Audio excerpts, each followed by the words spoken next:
आज परंपरेनुसार सांगली शहर व जिल्हा बुरुड समाजाच्या वतीनं कृष्णाबाई आंबील ओटी भरण्याचा कार्यक्रम परंपरेनुसार आज आम्ही साजरा केला।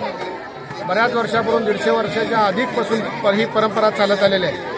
नदीकाठी बसलेल्या बुरुड समाजाला कुठलीही इजा होऊ नये, त्याचा कोप होऊ नये यासाठी पटवर्धन राजाने जो आम्हाला मान दिलाय तो मान आम्ही परंपरा आज अखेर अखंड चालवत आहे। नदीची ओटी भरणे म्हणजे आंबील, खणी, नारळ, पोळ्याचा नैवेद्य, त्याचं जे शृंगार असतं ते साथी आसरा म्हणून नदीचा जो असतो ते सर्व परंपरेनुसार आम्ही आज साजरा केला। अनेक वर्षापासून चालत आलेली परंपरा अखंड बुरुड समाज आज आम्ही चालवत आहे।